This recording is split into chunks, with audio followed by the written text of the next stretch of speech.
का हुक्म दिया गया है। शब बारात के पेश नजर सिक्योरिटी के माकूल बंदोबस्त भी किए गए हैं।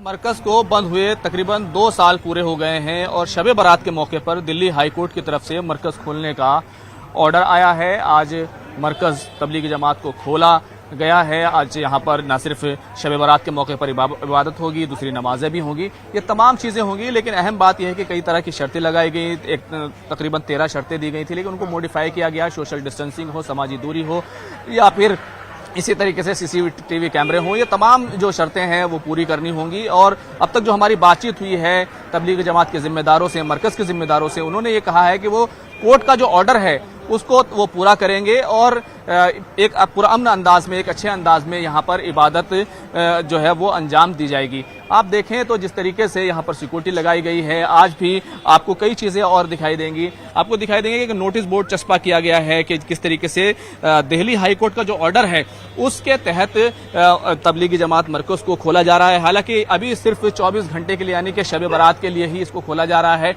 एंट्री और नोटिस यहाँ पर लगाया गया है। गैर मुल्की जो हैं उनको यहाँ पर एंट्री नहीं मिलेगी। ये तमाम चीज़ें हैं, जिस तरह की शर्तें लगाई गई थी और तमाम तरह के अरेंजमेंट हैं वो किए जा रहे हैं। यहाँ पर चाहे टेम्परेचर नापना हो, ये तमाम चीज़ें हैं जो दिल्ली हाई कोर्ट ने अपने ऑर्डर में कहा है। और इस तरीके से कहना चाहिए कि मरकज़ जो है 2 साल के बाद बेहतर अंदाज में खुल रहा है।